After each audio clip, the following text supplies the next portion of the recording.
sexta das 7 terças-feiras, no nosso propósito de cura e libertação, e hoje nós queremos falar sobre privilégios de filho curado, de filho liberto, de filho maduro e trabalhador. Será que vale a pena mesmo passar uma vida inteira se dedicando a Deus? Será que depois de ser curado e liberto, vale a pena eu dedicar a minha vida para que outras pessoas também sejam curadas e libertas? Será que não é melhor ficar eternamente um cristão chupetinha? Afinal de contas, o chupetinha está sempre sendo cuidado por alguém, está sempre ganhando uma madeira, está sempre bebendo leitinho ao invés de comer comida sólida, porque comida sólida algumas vezes dá mais trabalho para fazer a digestão. Esse é um dos motivos de nos primeiros meses o nenê só beber leite materno, só o leite da mãe. Por quê? Porque o seu sistema digestivo não está preparado para determinados tipos de alimento. Por isso a mãe come, a mãe responsável come só coisa boa, e tudo que a mãe come vai sair em forma líquida para sua criança, já num processo de pasteurização divina, de uma maneira que só faça bem para o neném. Mas, quando nós crescemos, os dentes vão nascendo, nós precisamos aprender a nos alimentar daquilo que vai fazer bem para o nosso organismo, a fim de que tenhamos forças para nos tornarmos pessoas produtivas, porque a vontade de Deus sempre foi e sempre será que nós sejamos pessoas frutíferas. Crescei, multiplicai e enchei a terra. A primeira ordem que Deus deu para o primeiro casal lá no jardim, e depois, quando o pecado entrou, a segunda ordem foi: do suor do seu rosto obterás o seu sustento. Por isso que qualquer tipo de serviço, por mais leve que seja, provoca cansaço, provoca queima de energia, provoca suor. Deus quer que todos nós cresçamos, e quem cresce não tem só responsabilidades, quem cresce tem também privilégios. E o Deus da Bíblia é o Deus que tem prazer na bênção e não na maldição. Deus tem prazer na vida e não na morte, tanto que Ele nos criou para viver eternamente. Todo aquele que confessa Jesus como seu Senhor, como seu Salvador, não terá a vida eterna, já tem. Agora já, mas ainda não, mas já tem. Todo aquele que nasceu de novo e tem convicção de quem é, sabe a sua nova e real identidade, tem consciência plena que a morte é apenas uma passagem para um tempo que será eterno. Nessa terra, nós estamos apenas de passagem. Por isso a Bíblia admoesta em muitas passagens para nós vivermos com responsabilidade, mas sem nos apegarmos a nada, sabendo usar, mas tratando tudo, com exceção do próximo, como coisa. O único ser de toda a criação que nós não devemos tratar como coisa é o próximo.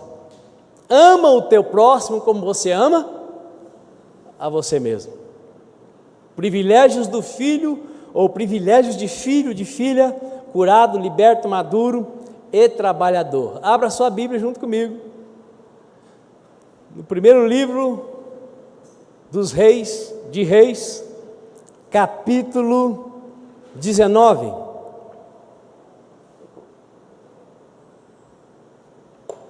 Vamos falar de um homem, de um dos homens mais trabalhadores da Escritura Sagrada.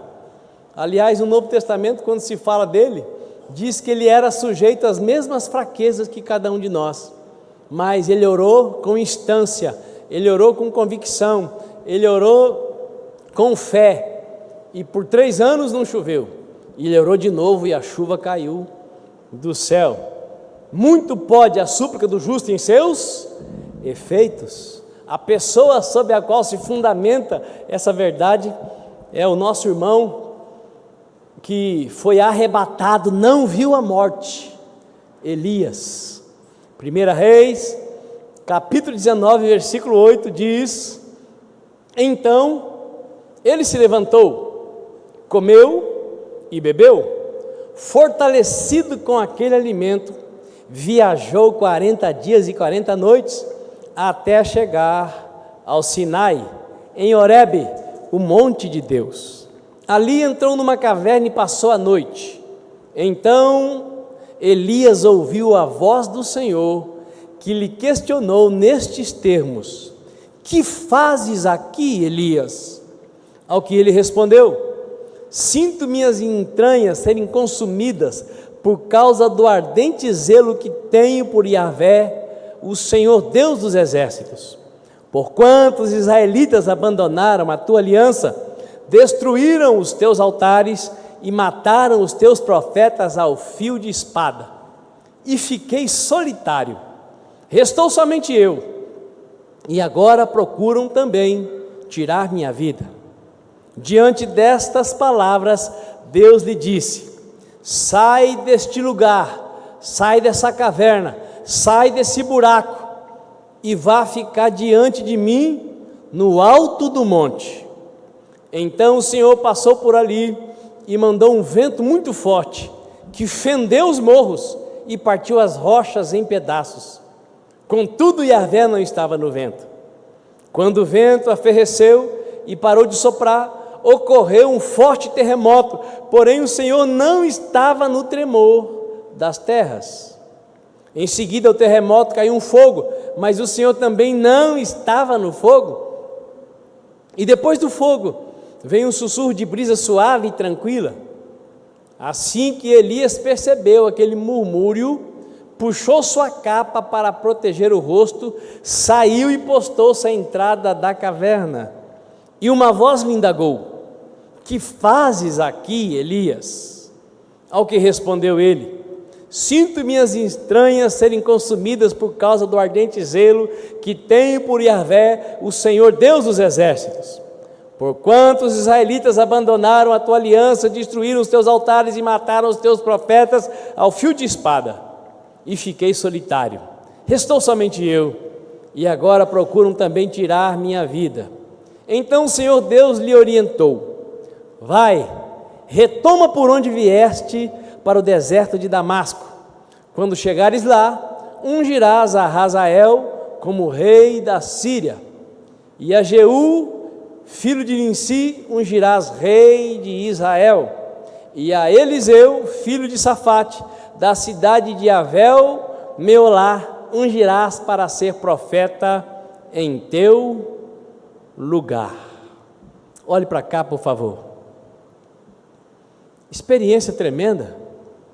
Parece até descrição de cena de filme de Hollywood. Um ventinho bateu um dia desses lá em Santa Catarina, um ciclone, ventos de 60, 120, 180 quilômetros, e fez um grande estrago. Quem ficou sabendo? Agora você imagine um vento com capacidade para fender a rocha. Foi o que aconteceu aqui, é o que está escrito. E se está escrito, eu creio. Se está escrito, eu creio. Está escrito, está na palavra de Deus. Você consegue imaginar o que Elias viveu nesse cenário? Por que será que o cidadão entrou no buraco? Aliás, numa caverna. Quando é que nós queremos estar no quarto com a cortina fechada, com tudo apagado, sem ninguém ter o direito de nos incomodar? Quando é que nós estamos nessa situação? Quando de fato a vida chegou num momento para nós que nós não queremos saber mais de nada e nem de ninguém. Esse cidadão, embora o Novo Testamento diga que era alguém como cada um de nós, ele era também alguém extraordinário. Ele era alguém fora do comum, porque uma das marcas absolutas da sua vida era a obediência a Deus. Era fazer o que Deus queria que fosse feito, independente das consequências. Isso fez de Elias um homem incomum, uma das figuras mais interessantes da história veterotestamentária, da história do Antigo Testamento. E baseado nessa leitura, eu quero afirmar para você que ao nos curar e libertar, o nosso Deus e Pai automaticamente nos arregimenta para o trabalho da sua obra. Pergunta para o seu vizinho aí: você foi salvo? Foi salvo? Então o processo de cura e libertação começou na sua vida. Como muito bem disse o nosso irmão Ramon aqui, nós vivemos processos. E os processos, eles não se findam na terra, porque o nosso alvo é chegar à estatura de Jesus Cristo de Nazaré. E eu ainda estou deveras longe. Quem aqui está bem perto de ser que nem Jesus já? Então eu creio que ainda falta muitos processos na minha vida. Mas de quando eu me entreguei para Deus através de Jesus Cristo para agora, eu já sou quase um anjo. O Ramon já é quase um querubim. Tamanha foi a transformação. Porém, Deus, Ele não espera que nós nos tornemos quase anjo ou quase querubim para fazer alguma coisa para Ele. A partir do momento que você se rende, Deus já conta com você como mais um para continuar aquilo que Jesus Cristo começou. E a promessa de Cristo é: aquele que crê em mim fará as obras que eu faço e outras maiores fará. É a promessa de Jesus. Todo aquele que aceita o processo, os processos, todo aquele que anseia por crescer, que anseia por ir além na vontade de Deus, se torna apto para toda boa obra. Pela graça sois salvos mediante a fé. Isso não vem de vós, é um presente, é um dom de Deus, para a prática das boas obras, as quais Deus já preparou para nós desde antes da fundação do mundo. Me ajude por bondade e por misericórdia, faça assim com o seu dedo profético, escolha a pessoa mais cheirosa que estiver do seu lado, e diga para ela: tudo de bom para você realizar já está preparado desde antes da fundação do mundo. Sabe por quê? Porque Deus acredita em você. O nosso Pai Celestial não compete conosco, Ele só nos ajuda. Muitos pais competem com os filhos, muitas mães competem com os filhos e as filhas, mas Deus não compete nunca, Ele ajuda sempre. O nosso Pai Celestial é um Deus ajudador. Ele não tem complexo de inferioridade nem de superioridade. Ele é Deus, o Criador dos céus e da terra. Ele confia em você, Ele confia em mim, Ele confia em nós. Tudo de bom que nós podemos realizar na terra já está preparado desde antes da fundação do mundo. Louvado seja Deus por isso. Grave no profundo do seu coração: não existe nenhum sinal mais poderoso de maturidade, cura e libertação do que a disposição em servir a Deus, servindo as pessoas. Não existe nenhum sinal mais poderoso de crescimento, de maturidade, de cura e libertação do que a disposição de servir a Deus, servindo as pessoas com a verdade, a justiça, a misericórdia e manifestando a bondade de Deus sobre a face da terra. Jesus disse que o Filho do Homem não veio para ser servido, mas para servir, veio para dar a sua vida. Apóstolo Lucas, como saber se eu ainda sou um filho de Deus de pouca idade ou se eu já cheguei na maturidade? Se a cura de fato chegou na minha vida, se eu sou liberto? Simples: a sua disposição de servir, a sua prontidão para servir. Porque quem não serve para servir, depois de se encontrar com Jesus, não serve para viver. Porque a máxima semelhança que nós podemos ter com Jesus é viver nessa terra para fazer o que Ele veio fazer. E ele não veio para ser servido, ele veio para servir. Quando você tem essa convicção, tudo está bom, porque se faz o que você quer, maravilha. Se não faz, você vai e faz.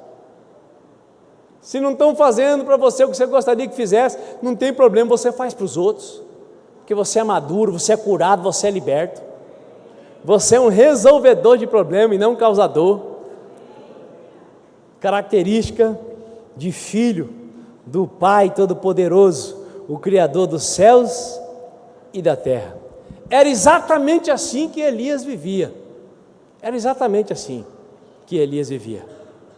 Ele foi impulsionado para orar e a chuva parou de descer, a comida acabou e Deus disse para ele: agora você vai ser alimentado pelos corvos. O corvo, para quem não sabe, é o primo do urubu.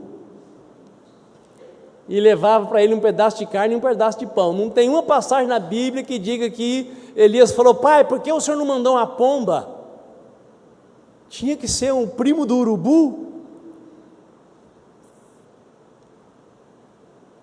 Elias, agora você vai para uma outra cidade, uma cidade parecida com aquela que tem aqui em Mato Grosso do Sul. Quem lembra o nome?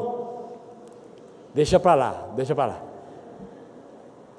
Lá tem uma viúva, ela vai te sustentar. O que Elias faz? Simplesmente vai. Elias não falou: mas Deus, o senhor não sabe que viúva é uma pessoa dependente, viúva é uma pessoa carente? O senhor não sabe que é a maior vergonha que um ser humano pode ter é receber alguma coisa de uma viúva? Porque a viúva tem que receber e não dá. Não, Elias simplesmente foi e encontra a viúva daquele tipo. Olha, traz uma água para mim, um bolo. Oh, seu profeta, o senhor deveria saber que não tem nada na minha casa, a não ser um punhado de farinha e um pouco de óleo. Então você vai lá, faz primeiro para mim, traz, eu vou comer, e não vai faltar para você nem azeite na botija e nem farinha. Percebe quem era Elias? Porque veja bem, como é que alguém que pede para a viúva alguma coisa pode garantir para ela alguma coisa? É que Elias era um homem curado, Elias era um homem liberto. Não importam as circunstâncias, perto quero estar. Como que é? Junto aos teus pés, pois prazer maior não há que me render e te adorar. Tudo que há em mim quero te ofertar, mas ainda é pouco, eu sei, se comparada ao que ganhei. Não sou apenas servo, teu amigo me tornei. Com força, vai! Te louvarei, não importam as circunstâncias, adorarei somente a ti, Jesus. Deus, eu não tenho nem para mim, como é que eu vou dizer para ela: faz primeiro para mim? Elias não vivia pela lógica, Elias não dependia da circunstância, Elias vivia da palavra de Deus, da palavra do nosso Pai Celestial. Elias era um homem sobrenatural. Você pode me ajudar mais uma vez? Dedo profético. Diga para o seu vizinho: querendo ou não querendo, você já é sobrenatural.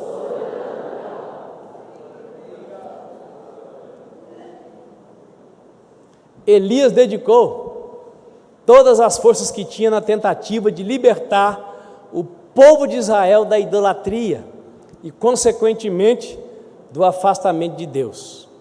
Pergunto para você: conseguiu ou não conseguiu? Isso é uma outra coisa. O que importa é que ele fez aquilo que Deus queria que ele fizesse. Irmãos, tem uma diferença entre ser alguém que acredita em Deus e também tem intimidade com Ele, e alguém que acredita em Deus apenas para receber o que Deus tem. Aqueles que acreditam apenas para receber, infelizmente é como vive boa parte do povo das igrejas do Brasil hoje, porque o que interessa para a maioria dos líderes não é que o povo tenha intimidade com Deus, é que o povo ame as coisas da terra e traga boa parte delas para as casas de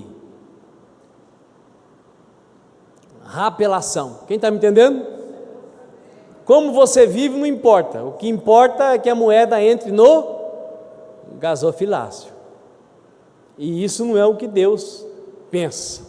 Se você, acima de todas as coisas, busca a intimidade, há uma promessa na Bíblia que diz que, mesmo que você esteja passando pela prova, Deus não vai te deixar faltar nada, porque às vezes Deus precisa nos provar para nos tratar e nos preparar,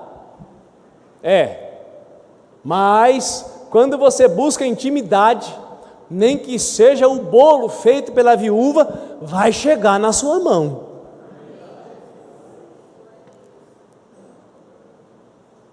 Podemos dizer que Elias foi um dos profetas que mais trabalhou. Por que não dizer um dos que mais se lascou? Porque ele pregou e o povo não abandonou a idolatria. E tem um versículo na Bíblia que Jesus diz assim: bem-aventurado será você que acredita em mim, quando as pessoas perseguirem você, quando as pessoas mentindo disserem todo mal contra você, porque assim perseguiram os profetas que vieram antes de você. Você entendeu isso? Jesus está dizendo que aqueles que vivem para Ele, que servem a Ele, deveriam sentir-se verdadeiramente felizes quando não são bem aceitos em alguns lugares, quando não são compreendidos por causa do seu posicionamento de fé. Agora, é assim que você vê a maioria dos cristãos? Não, a maioria, quando tem uma perseguiçãozinha, quando é deixado de lado na escola, na faculdade, no trabalho, fica moado, tem que tomar antidepressivo, porque me rejeitaram. Rejeitaram você por quê? Porque sabe que eu sou crente, porque eu sirvo a Deus, não conto piada suja, não pula seca, sou fiel à minha esposa, meu marido, não trapaceio. Mas você está depressivo por isso? A Bíblia diz que você devia ficar verdadeiramente feliz. Quem está me entendendo? Você precisa preparar o seu coração para isso.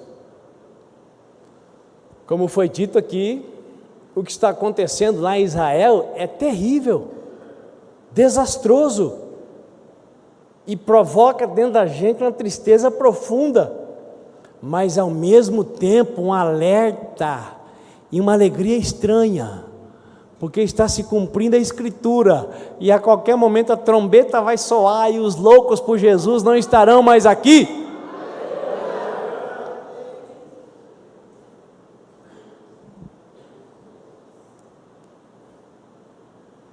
Elias foi um dos profetas que mais trabalhou para restaurar a adoração a Deus no meio do povo de Israel. O profeta Elias era inegavelmente um homem curado, liberto, maduro e trabalhador. E a forma, amados irmãos, como Deus interage com Elias, depois de ele ter um surto de estresse, um surto de burnout, sei lá a pronúncia, e decidir abandonar tudo. Só não teve coragem para suicidar, mas ele desejou morrer.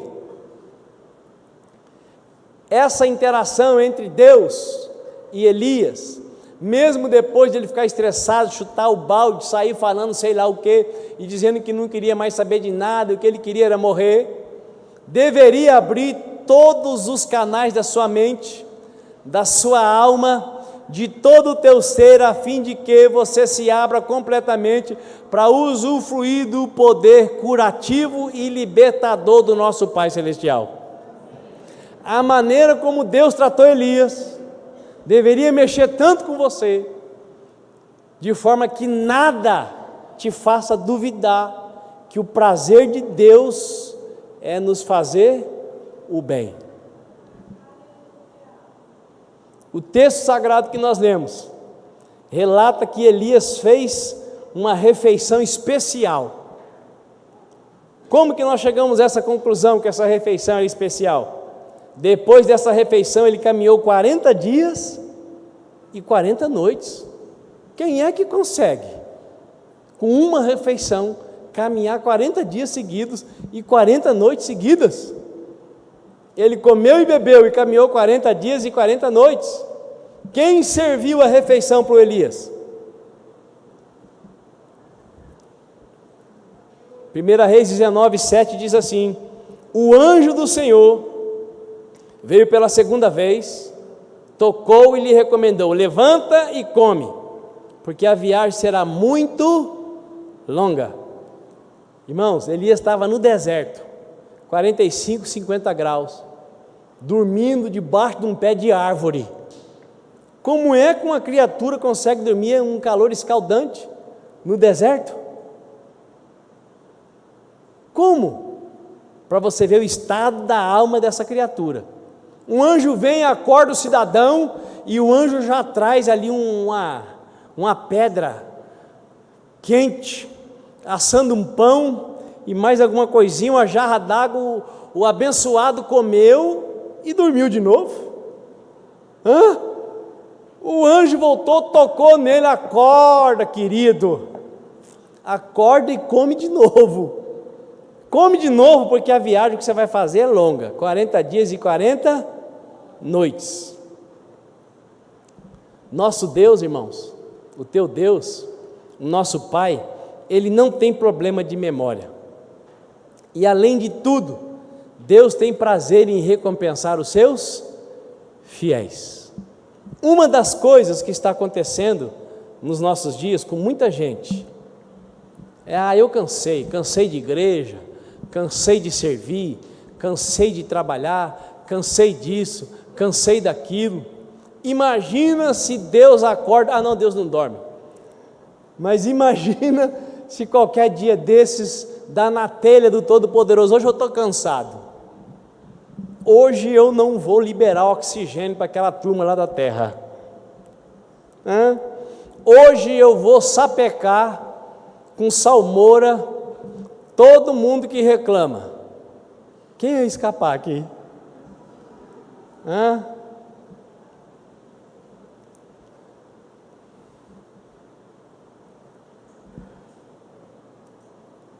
Deus não tem problema de memória.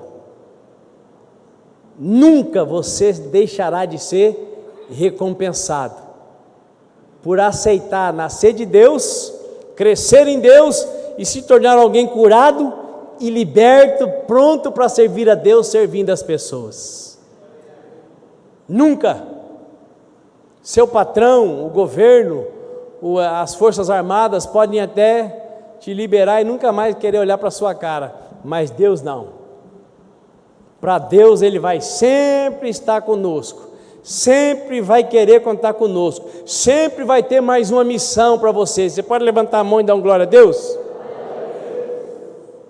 Coisa boa é prestar para alguma coisa, irmãos. Coisa boa é servir para alguma coisa. Coisa maravilhosa é quando a criança vai crescendo e ela quer ajudar em casa. Quem já teve essa experiência? Ela quer ajudar e aí começa a quebrar copo, quebrar prato. Quem adora copo e adora prato, quase morre. Mas quem não adora prato e não adora copo, coloca uma louça assim mais antiga e deixa a criança crescer e trabalhar, não é? Que coisa boa é quando os filhos querem ajudar, e coisa terrível é quando os filhos são preguiçosos. Quem foi um filho preguiçoso? Não precisa falar não. Vamos concluir. O estado de Elias era tão terrível, preste atenção, o estado de Elias era tão terrível. O que eu quero dizer com isso? Eu quero dizer com isso algumas coisas que eu disse lá no começo dessas 7 terças. Nós desenvolvemos aquela mentalidade: Deus só vai fazer se eu merecer, Deus só vai fazer se eu, Deus só vai fazer se eu, Deus só vai fazer se eu. Irmãos, tudo bem que Deus quer que nós sejamos sim curados, libertos e trabalhadores, mas o que Deus faz por nós, para nós, não é por causa do nosso desempenho, é porque Ele é bom. Agora, quando nós crescemos e temos um desempenho para apresentar, nós temos ousadia para pedir, e quem pede com fé, a Bíblia diz que recebe. Agora o que Deus faz, Ele faz porque Ele é bom, porque Elias era um homem que não tinha direito de ficar estressado, Elias era um homem que não tinha direito de ficar deprê, Elias era um homem que não tinha direito de entrar na caverna.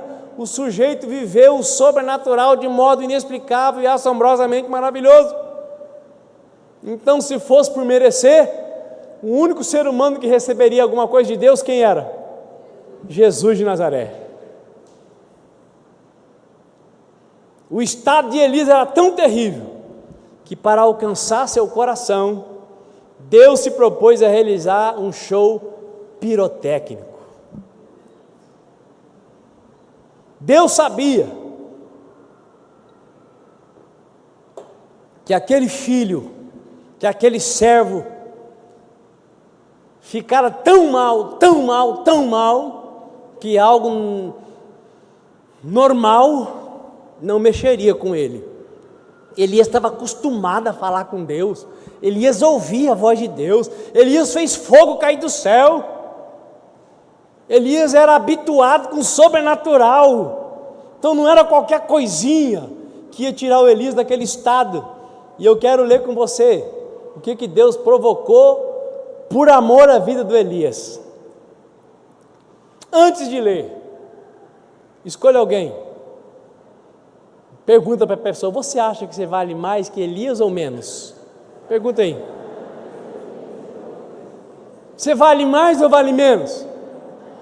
Vale o mesmo tanto, com uma diferença: para você e para mim está mais fácil, porque agora nós chegamos diante de Deus pelo caminho aberto para nós por Jesus Cristo de Nazaré. Elias precisou chegar pelas obras, recebia a missão e cumpria ipsis literis. Eu e você podemos chegar pela obra de Cristo na cruz no nosso lugar. Olha o que Deus fez para tocar nesse servo, nesse filho.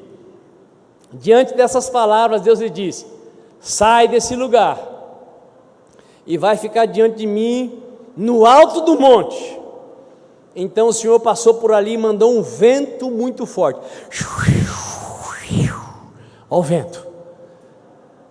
Esses dias o Cheyenne falou: está prevista aí uma ventania para sábado à noite, feche todas as janelas da casa, inclusive as janelas do banheiro, porque se tiver uma frestinha e vier um vento de mais de 120 km por hora, o que acontece?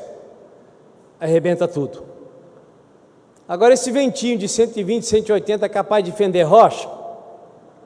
Então imagina aí, vem um vento muito forte, que fendeu os morros e partiu as rochas em pedaços. Quem é que estava vendo tudo? Quem? Elias. Contudo, Yahvé não estava no vento. Quando o vento aferreceu e parou de soprar, correu um forte terremoto. Porém o Senhor não estava no tremor das terras. Em seguida ao terremoto caiu um fogo, mas o Senhor também não estava no fogo. E depois do fogo veio um sussurro de brisa suave e tranquila. Assim que Elias percebeu aquele murmúrio, puxou sua capa para proteger o rosto, saiu e postou-se à entrada da caverna, e uma voz lhe indagou: que fazes aqui, Elias? Como é o Espírito Santo, irmãos? Ao mesmo tempo que ele vem com o som de um vento impetuoso, ele é delicado como uma pomba. E Jesus diz que ele é o Consolador. Como você acha que é a voz do Consolador? Levanta, vagabundo! Estou falando com você. Você acha que é assim? Não, meu filho, minha filha, desperta, põe-te em pé, quero te usar, quero te abençoar, quero te fazer mais curado, querem te fazer mais liberto. Você acha que não está muito boa a sua vida, mas tem muita gente infinitamente pior. No estado que você está, você já pode ser um instrumento poderoso nas minhas mãos. A voz de Deus é assim, é suave, ela não é acusativa, ela é convencedora. E é por isso que nós ouvimos, se quisermos. Se fosse aquela voz aterrorizante, que nem o Elias deve ter ficado com aquele vento, com certeza nós ouviríamos. E o Elias ficou procurando Deus na tempestade, ele encontrou? Não. Depois que tudo se acalmou, uma voz falou para ele: o que você está fazendo aqui, Elias? O que você está fazendo, Elias, gastando o seu tempo, o melhor do seu tempo no WhatsApp, Elias? Elias, esse buraco do Facebook vai te levar para os quintos dos infernos, Elias. Elias, para com essas séries que não te levam para lugar nenhum, Elias. Elias, sai daí, Elias. Sai daí. Aí não é o seu lugar, Elias. Aí eu quero fazer uma pergunta para você. Por que o Deus Criador dos céus e da terra se ocupou em realizar tudo isso em favor de um profeta pifado, falido? Porque eu pergunto para você, Elias aqui estava no auge ou estava em baixa? Estava em baixa. Mas o Deus a quem nós chamamos de Pai, Ele é Deus bem presente na hora da angústia. Ele é Deus que nos coloca assim, nos lugares altos, mas quando nós nos enfiamos nos buracos, Ele vai atrás de nós. Sabe por quê? Deus não precisa de nada que nós temos, mas Ele nos quer. Ele quer a cada um de nós. O que você está fazendo aqui, Elias? Aqui não é seu lugar. Você viveu a sua vida inteira me honrando. Você não vai terminar num buraco, Elias. Deus, irmãos, não é como um moinho de fazer garapa. Ou aquela maquininha que moe a cana. Quem já viu? Quem gosta de garapa? Irmãos, teve um tempo que eu ia ali na loja do Alessandro e R$5 para tomar garapa à vontade. E eu tomava uns 2,5 litros de garapa. 5, 6 copos, 3 litros. Lembra, Alessandro? Eu estou achando que foi aquilo lá que fez a minha glicose começar a subir.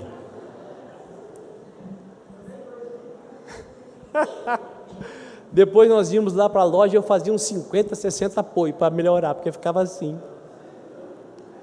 Mas a garapa que vai para o copo com limão e gelo é uma delícia. Mas para a gente tomar aquela garapa, qual é o estado que fica a cana? Moída. Ela vira um bagaço. Mas o Deus que se revela nas Escrituras Sagradas, Ele zela e Ele vela pela vida de todos aqueles que se deixam curar, libertar e amadurecer para viver para o seu louvor e para a sua glória. É impossível você viver para a glória de Deus e terminar um bagaço. Impossível.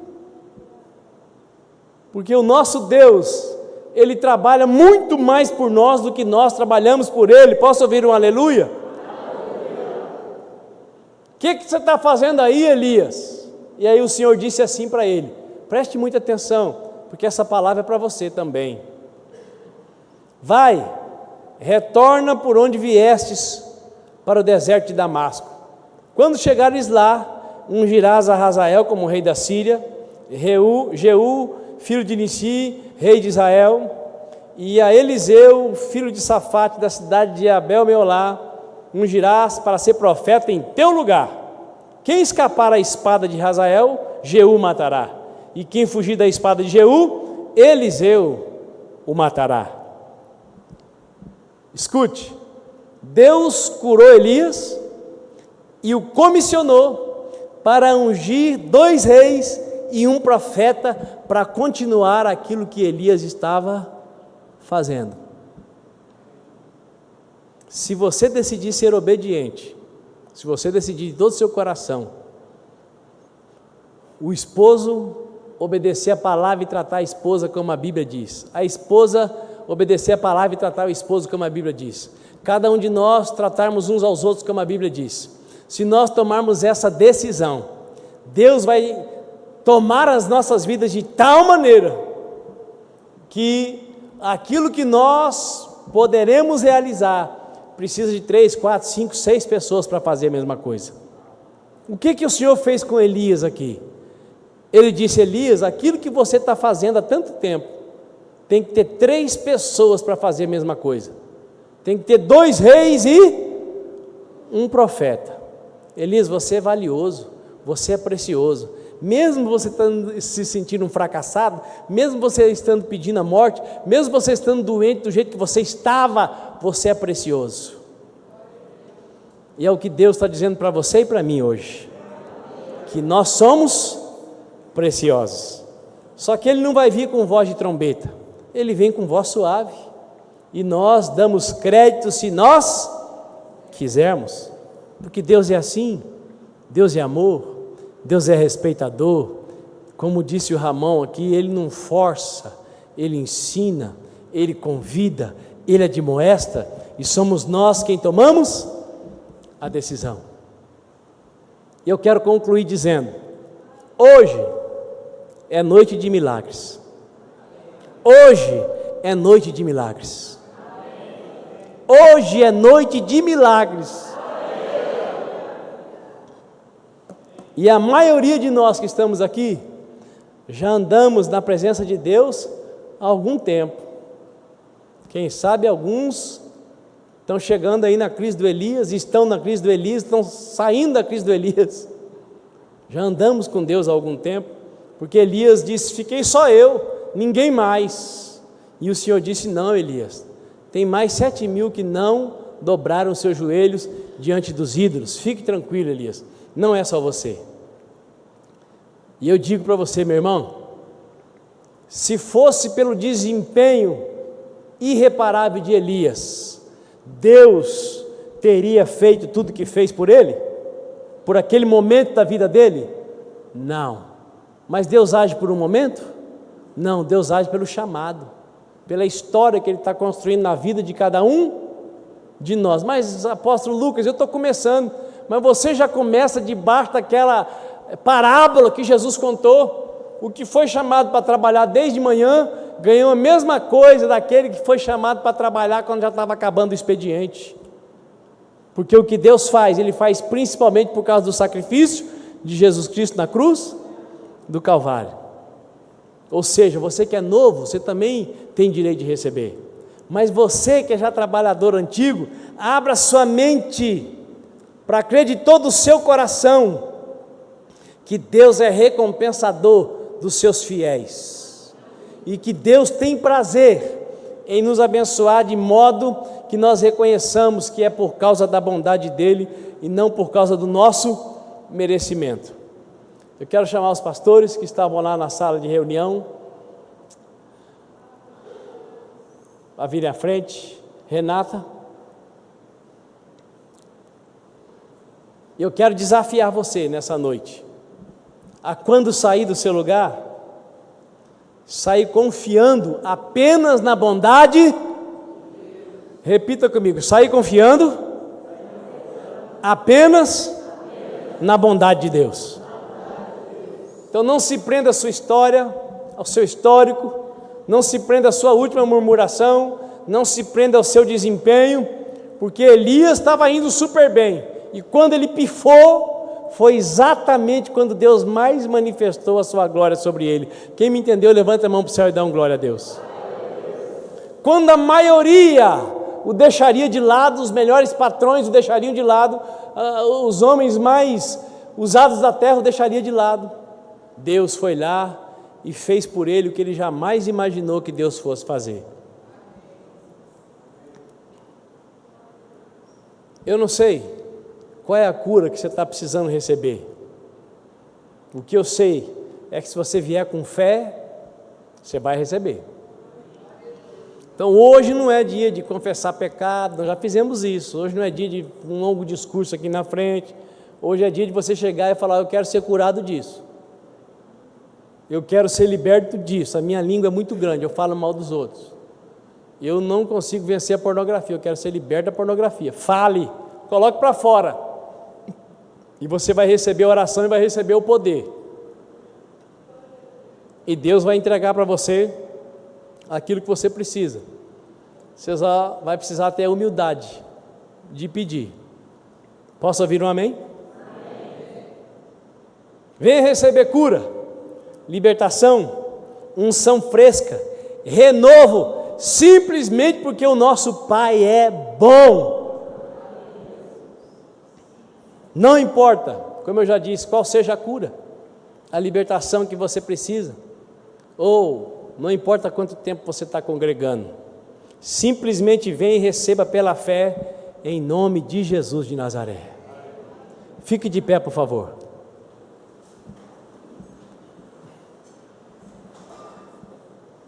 Levante as suas duas mãos junto comigo. Pai querido, nós exaltamos o Teu nome, porque o Senhor é o mesmo ontem, hoje e o será para sempre. E nesta hora, Pai, eu clamo que o Senhor encha este lugar com a Tua presença milagrosa, com a Tua presença maravilhosa. Oh Deus Todo-Poderoso, que cada pessoa que aqui está sinta agora, Pai, uma mudança na ambiência desse lugar, que a Tua presença, Pai, que vai liberar nessa noite curas, que vai liberar nessa noite libertação de vícios, oh Pai, de travas na alma. Deus Todo-Poderoso, toma cada vida que aqui está, usa cada um dos Teus filhos que se dispuseram a serem canais nas Tuas mãos nesta noite. Manifesta, Senhor, a Tua graça, manifesta, Senhor, a Tua glória, manifesta, Senhor, o Teu poder, em nome de Jesus Cristo de Nazaré. Amém. Agora faça assim com a sua mão, que eu vou orar encerrando o culto. Quem não vai querer receber oração e não quer ficar na intercessão, está liberado para isso, só não pode ficar aqui conversando, amém? Pai, que o Senhor abençoe e guarde, que o Senhor faça resplandecer o Teu rosto sobre os irmãos e irmãs que aqui estão, os Teus filhos amados, que foram comprados por um alto preço na cruz do Calvário. Se alguém que precisa ir, que vá acompanhado pela Tua doce presença, ladeado pelos Teus anjos poderosos, em nome do Senhor Jesus Cristo. Pai, guarda o Teu povo nesse feriado, guarda aqueles que já foram viajar, guarda os que ainda virão, os que ainda irão viajar. Seja conosco, Pai, seja conosco, para que continuemos nessa terra, aguardando o arrebatamento que está por vir a qualquer momento, em nome de Jesus de Nazaré. Amém e amém.